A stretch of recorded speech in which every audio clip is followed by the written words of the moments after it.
పాఠశాల, వేద పాఠశాల, ఆధ్యాత్మిక విద్యార్థుల అధ్యయనశాల, ఆధ్యాత్మిక జీవిత పాఠాల పరిశోధనశాల. ఆది నుండి బైబిల్ క్లుప్త అధ్యయనానికి మరో సదవకాశం. సార్వత్రిక సంఘ అభివృద్ధి కోసం అందరికీ అందుబాటులో నిర్వహించబడుతున్న ఆదర్శ పాఠశాల.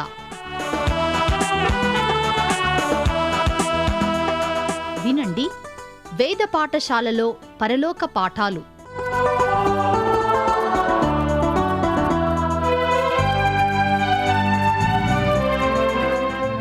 వేద పాఠశాల రేడియో శ్రోతలకు క్రీస్తు యేసు నామములో శుభములు చెప్పుచున్నాను.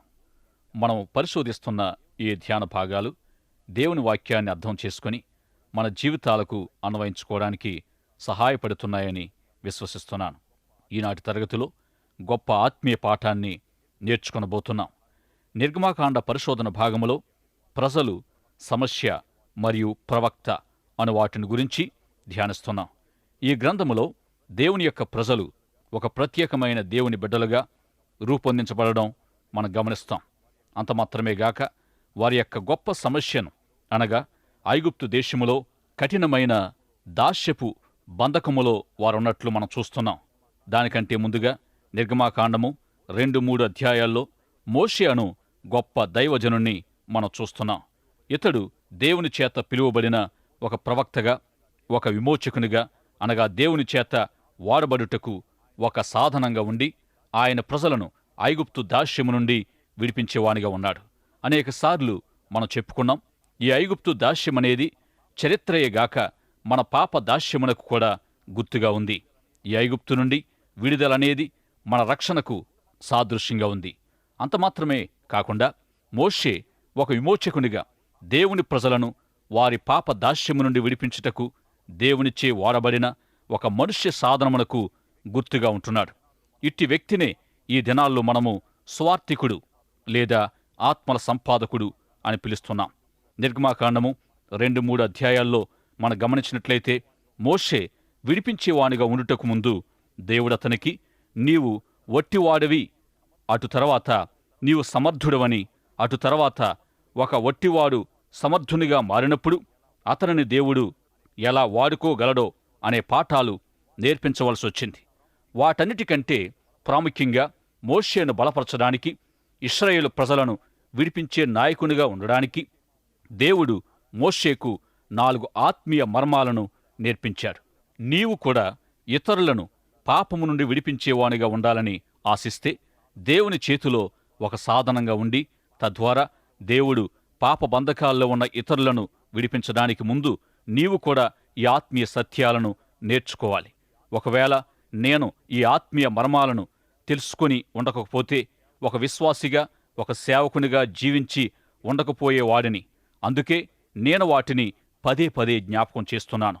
మోషే దేవుని ప్రజలైన ఇశ్రాయేలీయులను విడిపించేవానిగా ఉండే ముందు దేవుడు అతనితో పంచుకున్న ఆత్మీయ మర్మాల్లో మొదటిది, మోషే ప్రజలను విడిపించేవానివి నీవు కాదు, నేను వారిని విడిపిస్తాను, నేను నీకు తోడై ఉన్నాను. రెండవది, మోషే నీవు ఎవరిని విడిపించలేవు గాని నేను విడిపించగలను, నేను నీకు తోడుగా ఉన్నాను. మూడవ ఆత్మీయ సత్యం, మోషే ఇశ్రాయేలీయులను విడిపించడానికి నీవు ఇష్టపడుటలేదు, కాని నేను వారిని విడిపించాలని ఇష్టపడుచున్నాను గనుక నేను నీకు తోడుగా ఉన్నాను. ఇక ఇశ్రాయేలీయులను ఐగుప్తు నుండి బయటికి తీసుకొచ్చిన ఆ అద్భుతాన్ని చూచాక 4వ ఆత్మీయ మర్మం ఎవరు చెప్పకుండానే మోషేకు అర్థమైంది. అదేమంటే, మోషే నా ప్రజలను నీ విడిపించలేదు గాని నేనే విడిపించాను, ఎందుకంటే నేను నీకు తోడుగా ఉన్నాను. ప్రియులారా, స్వార్థ సేవను గూర్చి మీరు ఏమని తలస్తున్నారో నాకు తెలియదు. యేసుప్రభు చెప్పినట్లు ద్రాక్షవల్లిలో తీగలుగా నిలిచి ఉండాలంటే, లేక ఆయన చేతిలో సాధనాలుగా ఉంటూ ఆయన పనిని చేయడం గురించి మీరు ఏమనుకుంటున్నారు? ప్రభు చెప్పిన మాటలను బట్టి నేను చెప్పేదేమిటంటే, దేవుడి మోషేకు నేర్పించిన ఈ 4 ఆత్మీయ సత్యాల ద్వారా ఇశ్రాయేలీయులను ఐగుప్తు బంధకాల నుండి విడిపించగలిగాడు. కాబట్టి మనము కూడా దేవుని యొక్క క్రియలు మన ద్వారా జరిగే సాధనాలుగా మనం ఉండాలంటే ఈ 4 ఆత్మీయ సత్యాలను మనం నేర్చుకోవాలి. ఈ 4 మర్మాలను దేవుడు మోషేకు మండుచున్న పొద దగ్గర నేర్పించాడు. ప్రత్యేకంగా మోషేతో, నీ వారికి విమోచకుడు కావు, నేనే వారికి విమోచకుడను, నేను నీకు తోడుగా ఉంటాను అని చెప్పాడు. అంత మాత్రమే కాక మండుచున్న పొద దగ్గర నేర్పించిన మరో సత్యం ఏమిటంటే, మోషే, నీవెవరిని విడిపించలేవు, కాని నేనే విడిపించగలను, మరియు నేను నీకు తోడుగా ఉంటాను. ఈ రెండవ మర్మం ద్వారా మోషే యొక్క ఓటమి లేక బలహీనత బహిర్గతమవుతుంది. దేవుడు పాత నిబంధన కాలములోను మరియు క్రొత్త నిబంధన కాలములో ఉన్న అనేక మంది భక్తులకు ఈ ఆత్మీయ మర్మాలను బోధించాడు. దేవుడు ఈ రెండవ ఆత్మీయ పాఠాన్ని మనుషులకు నేర్పించుటకు ఉపయోగించే పనిముట్టు ఏమిటంటే ఓటమి. అనగా దేవుడు ఈ రెండవ ఆత్మీయ సత్యాన్ని నేర్పించుటకు వారి ఓటమినే వాడుకుంటాడు. మోషే తాను ప్రయత్నించి విఫలం చెందడం వల్లే ఈ రెండవ ఆత్మీయ సత్యాన్ని నేర్పించుటకు వీలైంది. ఇక మూడవ ఆత్మీయ సత్యానికి వస్తే, మోషే, నీకు ఈ ప్రజలను విడిపించాలని ఇష్టం లేదు, నేనే ఈ ప్రజలను విడిపించాలని ఇష్టపడుచున్నాను, నేను నీకు తోడుగా ఉంటానని దేవుడంటున్నాడు. దేవుని వాక్యములో అనేక మంది భక్తులు కూడా నాకిష్టము లేదు అని చెప్పారు. కాని దేవుడు మాత్రం, నాకిష్టం, వెళదాం పద, నేను నీకు తోడుగా ఉంటాను, ఇది నీవు కాదు కాని నేనే అన్ని విషయాల్లో నీకు తోడుగా ఉంటాను, నీవు ఏమి చేయగలవో అనేది కాదుగాని నేను ఏమి చేయగలనో అనేదే ప్రాముఖ్యం. అంత మాత్రమే కాకుండా ఇది నీ ఇష్టం కాదుగాని ఇది నా ఇష్టం, గనుక నేను నీకు తోడుగా ఉంటానని దేవుడంటున్నాడు. వాస్తవానికి మోషేకు వెళ్ళాలని ఇష్టం లేదు. దేవుడు మోషేతో వెళ్ళమని చెప్పినప్పుడు 5 సాకులు చెప్పాడు. మొదటి సాకు, నేను ఎంతటి వాడను, నీవు నాలాంటి వాడిని ఎందుకు ఎన్నుకున్నావు అని అన్నాడు. మనము గత తరగతిలో విన్న రీతిగా మోషే జీవితంలో ఎన్నో అడ్డంకులు ఉన్నాయి. అతడు ప్రజలందరికీ శత్రువు, ఒక హంతకుడు, హెబ్రీయుడు, ఒక పశువుల కాపరి, కృతజ్ఞత లేని దత్తపుత్రుడు. అంత మాత్రమే గాక తాను నత్తివాడు, అనగా తన మనస్సులోని మాటను స్పష్టంగా వ్యక్తం చేయలేనివాడు, తాను స్పష్టమైన వాగ్దాటి గలవాడనని అనుకోవడం లేదని అర్థమవుతుంది. ఏది ఏమైనప్పటికీ నేను ఏపాటి వాడును అనే మొదటి సాకును గమనించినప్పుడు తేట తెల్లమయ్యేది ఏమిటంటే, మోషే దేవుడు ఏర్పరచుకున్న ఒక మనుషుడు. అతని గూర్చి, అతని బలహీనతలను గూర్చి దేవునికి అన్నీ తెలుసు.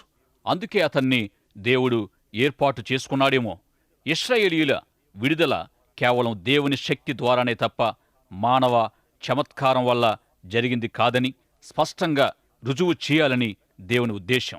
గనుకనే ఫరో ఎదుటికి వెళ్లి తన ప్రజలను విడిపించమని ఆజ్ఞాపించడానికి ఒక హెబ్రీయుడు, గొర్రెల కాపరి, నత్తివాడు అవసరమయ్యాడు. వారు విడిపించబడినప్పుడు ఎవరే గాని మోషే ఆ అద్భుతాన్ని చేశాడని, అతనికి ఉన్న సామర్థ్యాన్ని బట్టి, వాగ్దాటిని బట్టి విడిపించాడని పొగడకూడదనేది దేవుని యొక్క ఉద్దేశం. అందుకే తాను ఏర్పరచుకున్న వానినే ఎన్నుకున్నాడు. ఇక్కడ మోషే చెబుతున్న రెండవ సాకు ఏమిటంటే, వారు నన్ను ప్రశ్నిస్తారు, వారికి నేను సమాధానాలు చెప్పలేను. ఇశ్రాయేలీయులను విడిపించడానికి తనను దేవుడు పంపించాడని మోషే ఇశ్రాయేలీయుల పెద్దలతో చెప్పాలి. గనుక వారిని దృష్టిలో ఉంచుకుని, వారు నన్ను ప్రశ్నిస్తారు, నేను వారికి సమాధానాలు చెప్పలేను అని అంటున్నాడు.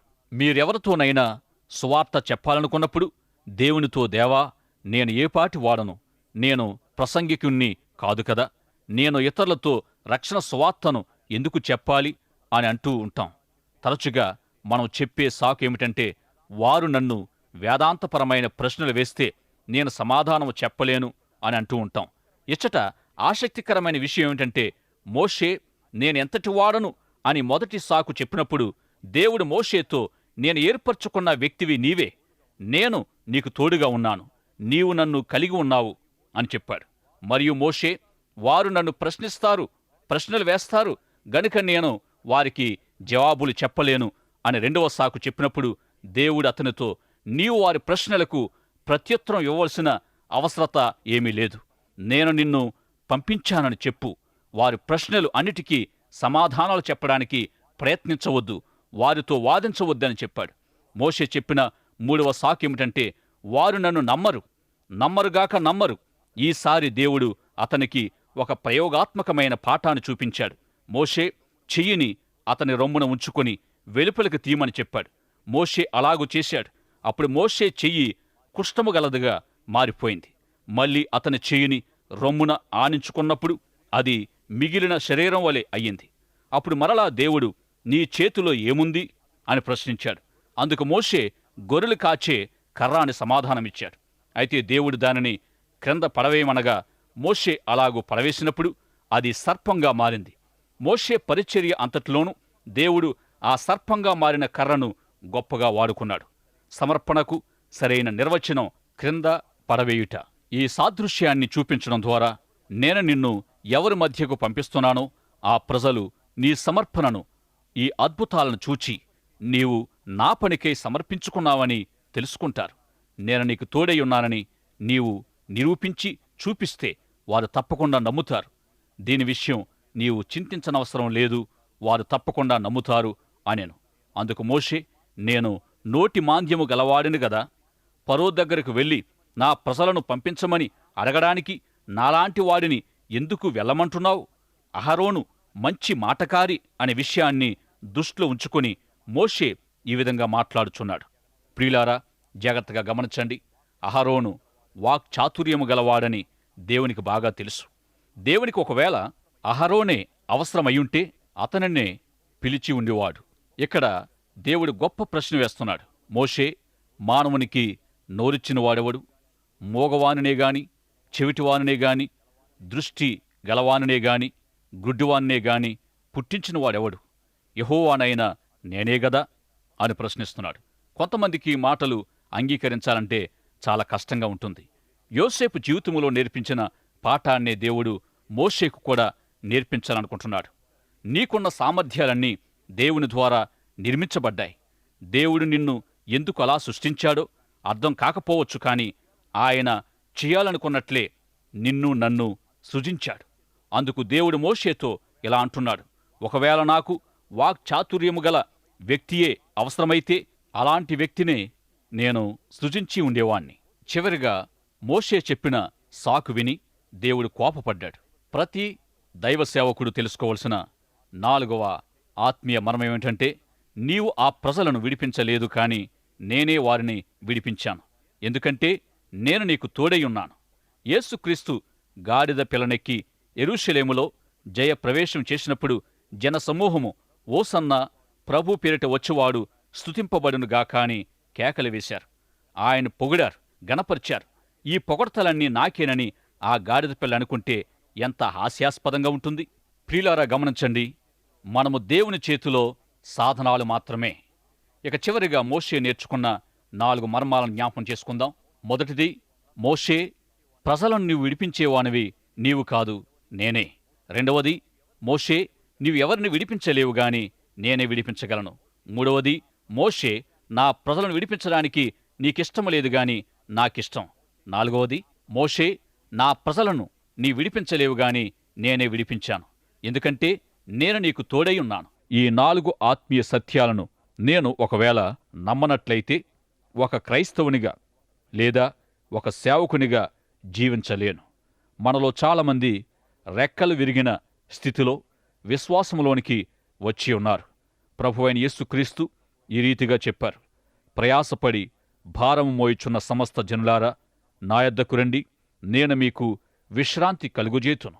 ఈ రీతిగా మనలో అనేకులు ఎంతో కృంగి ఉన్నప్పుడు, భారాన్ని మోస్తున్నప్పుడు, సమస్యలతో ఉన్నప్పుడు ప్రభువునందు విశ్వాసముంచి ఉన్నాం.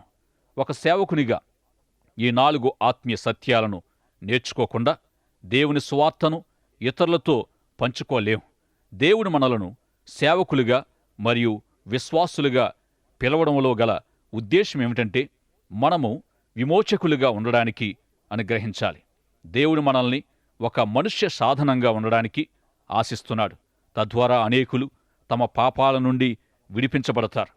ఈ 4 ఆత్మీయ సత్యాలను నేర్చుకోవడం ద్వారానే ఒక సేవకునిగా నేనుండగలను. మొదటి 2 సత్యాలు ఏమిటంటే, 1, నేను కాదు గాని ఆయనే, మరియు ఆయన నాతో ఉన్నాడు. 2, నేను చేయలేను గాని ఆయనే చేయగలడు, ఆయన నాతో ఉన్నాడు. అనేకసార్లు నేను ఉదయాన లేచిన వెంటనే, ప్రభువా, ఈ పని నేను చేయలేను అని అంటే దేవుడంటాడు, ఇది నేను చేయాలనుకుంటున్నాను, నేను నీకు తోడుగా ఉన్నాను, గనుక మనము వెళ్ళాలి అంటాడు. ఇది నమ్మశక్యము కానిది అయినప్పటికీ దేవుడు నన్ను ఉపయోగించుకోవడం మరియు ప్రజల నుండి జయధ్వనులు రావడం ఆరంభించడం చూచినప్పుడు ఎంతో కష్టంగా దీనిని నమ్మవలసి వచ్చింది. ఇటువంటి పరిస్థితుల్లో 4వ ఆత్మీయ సత్యం అనగా, ఇది నేను చేయలేదు, కానీ దేవుడే చేసి ఉన్నాడు. ఎందుకంటే ఆయన నాతో ఉన్నాడని వారితో చెప్పవలసి వచ్చేది. దేవుని సేవలో వాడబడుతున్న మనము అందరము ఆయన చేతిలో సాధనాలుగాను మరియు ఆయన ఉపయోగించుకున్న గాడిదల్లాంటి వారం గనుక ఆయన సేవలో ఎటువంటి ఫలితాన్ని పొందుకున్నప్పటికీ దాని నుండి వచ్చే ఘనత సాధనాలుగా గాడిదలుగా వాడబడిన మనకు చెందకుండా కేవలం దేవునికే చెందాలి. ఇక్కడ గమనించవలసిన సత్యం ఏంటంటే, దేవుని చేతిలో మనమందరము గాడిదల్లాంటి వారమే. బైబిల్లోని వ్యక్తులందరి జీవితాల ద్వారా ఈ సందేశాన్ని మనము పదే పదే గమనించగలం. మనం ఏమై ఉన్నామో దాన్ని బట్టి దేవుడు మనలను వాడుకోడు, గాని మనము ఎలాంటి వారమైనప్పటికీ ఆయన మనలను వాడుకుంటాడు. దేవుడే ఈ విడుదల అనే గొప్ప కార్యాన్ని మన ద్వారా జరిగిస్తాడనే సత్యాన్ని ఎన్నడూ మరిచిపోవద్దు. క్రొత్త నిబంధనలోని ఒక దృష్టాంతము మోషే యొక్క అనుభవాలతో దగ్గరి పోలికను కలిగి ఉంది. లూకాసు వార్త 5వ అధ్యాయములో యేసు ప్రభు పేతురుకు కూడా ఈ 4వ ఆత్మీయ మర్మాన్నే నేర్పిస్తున్నాడు. ఈ సందర్భంలో పేతురు యేసు ప్రభు కలుసుకోవడం మొదటిసారి కాదుగాని, యేసు ప్రభు పేతురును మొట్టమొదట చూచినప్పుడు, నన్ను వెంబడించుము, నేను నిన్ను మనుషులను పట్టే జాలరునిగా చేస్తానని చెప్పాడు. కాని పేతురు ఈ సవాలును అంగీకరించలేదు. ఒకానొక ప్రత్యేక ఉదయాన్న ప్రభు తిరిగి గల్లయ తీరానికి వచ్చినప్పుడు ఆయన బోధన వినాలని గొప్ప జనసమూహము ఆయనను వెంబడించారు. పేతురు ఆ రాత్రి అంతా ప్రయాసపడినప్పటికీ ఒక్క చేపను కూడా పట్టలేకపోయాడు. ప్రభు పేతురు యొక్క దోణెను ఒక ప్రసంగ వేదికగా వాడుకోవడానికి అనుమతిని కోరాడు. అందుకు పేతురు కూడా అంగీకరించాడు. యేసు ఆ దోణిలో కూర్చొని బోధించడం మొదలుపెట్టాడు. ఆయన బోధించడం చాలించాక పేతురు వైపుకు తిరిగాడు. అంటే ఈ సందర్భంలో యేసు ప్రభు పేతురుపై తన దృష్టిని ప్రత్యేకంగా నిలిపాడని స్పష్టమవుతుంది. ఆ జనసమూహాన్ని గూర్చిన వివరాలు కాని, ఆయన ఏమి బోధించాడో అందుకు వారి ప్రతిస్పందన ఎలా ఉందో మనకేమీ తెలియదు. ఎందుకంటే అది అంత ప్రాముఖ్యమైనది కాదు. అయితే ఒకటి మాత్రం వాస్తవం. అదేమిటంటే, ఆ ఉదయము ఆయన బోధ చేస్తూ భవిష్యత్ పరిచర్య కొరకు తాను వాడుకోబోతున్న పేతురునే గమనిస్తున్నాడు. పెంతెకోస్తు దినాన్న పరిశుద్ధాత్ముడి లోకానికి వచ్చినప్పుడు పేతురును వాడుకోబోతున్నాడని ప్రభువుకు తెలుసు.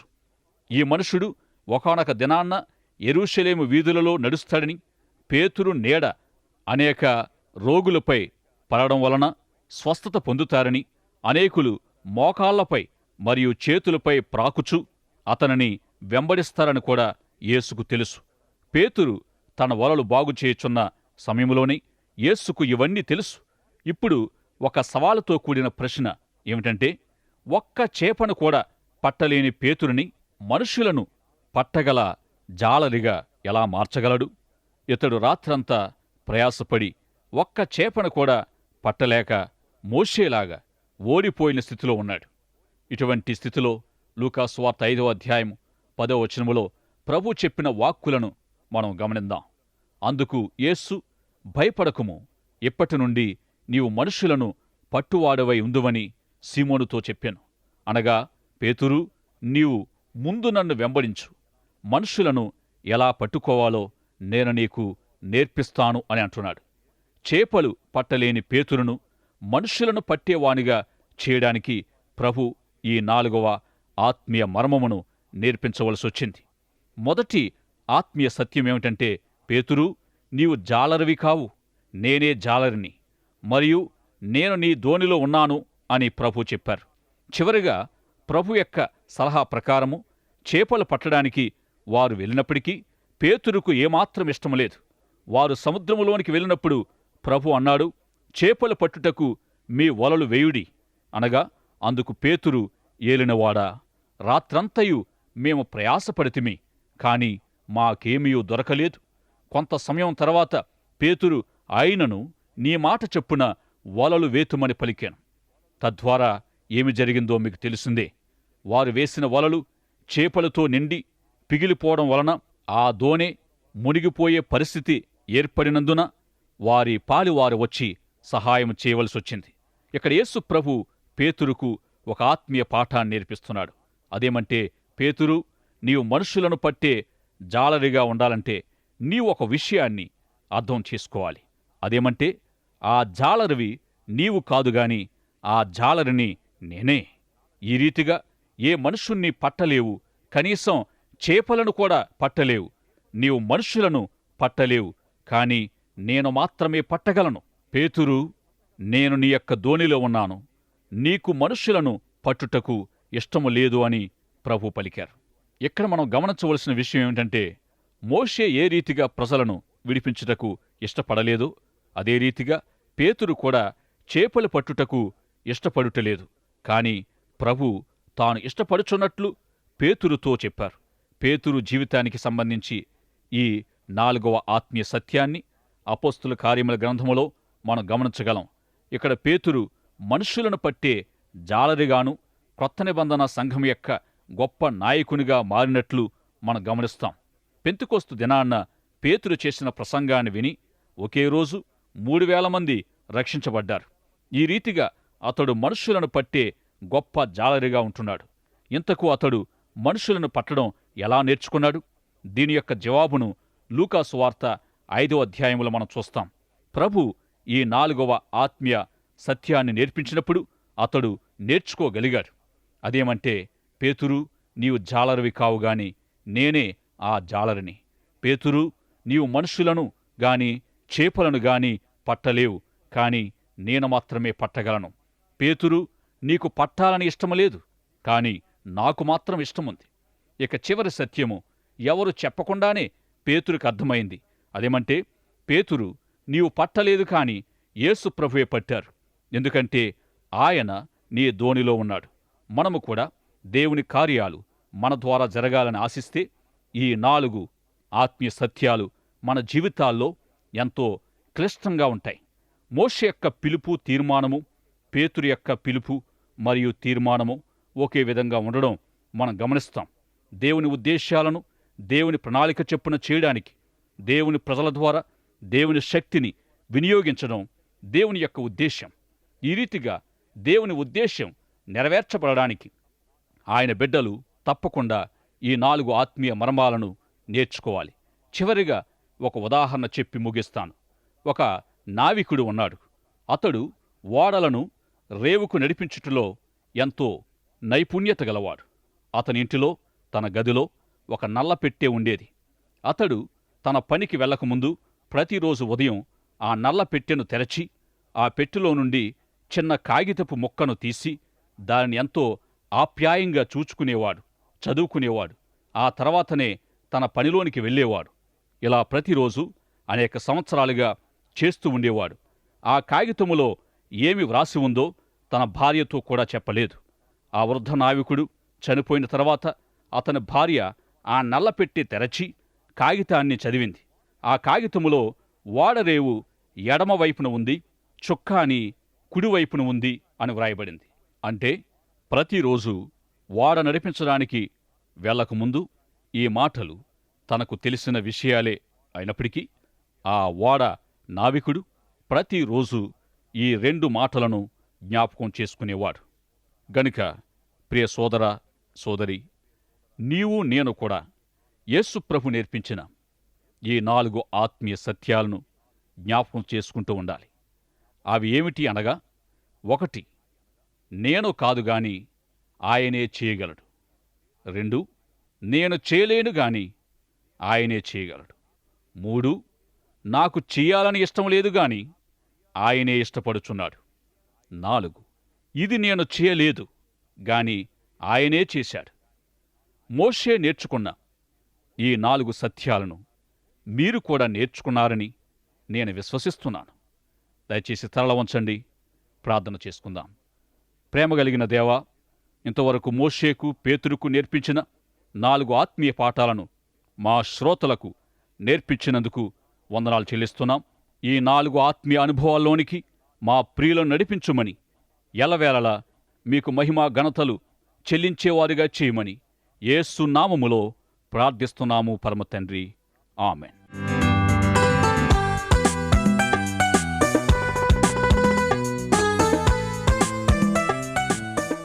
వేద పాఠశాలకు క్రమంగా హాజరవుతున్న విద్యార్థులకు మా అభినందనలు. ఈనాటి తరగతిలో మీరు వింటున్న ఆధ్యాత్మిక పాఠాలు మీ వ్యక్తిగత, కుటుంబ జీవితాలకు ఎంతో సహాయపడగలవని ఆశిస్తున్నాం. ఈ పాఠాల ద్వారా మీరు పొందుతున్న ఆత్మీయ మేలులు, ఆశీర్వాదాలు మాకు కూడా తెలియపరచండి. నేటి పాఠంలో మీకు ఏ విధమైన సందేహాలు, ఇంకా అర్థం కాని విషయాలున్నా వెంటనే మాకు వ్రాయండి. ఈ సందేశాలు మరింత సులభంగా అర్థం చేసుకోవడానికి సహాయకరంగా ఉండుటకు ఒక ఉచిత బైబిల్ గైడ్ మీకు పంపించగలం. మా చిరునామా: వేద పాఠశాల, విశ్వవాణి, తపాలా సంచి 4, సికింద్రాబాద్ 500017.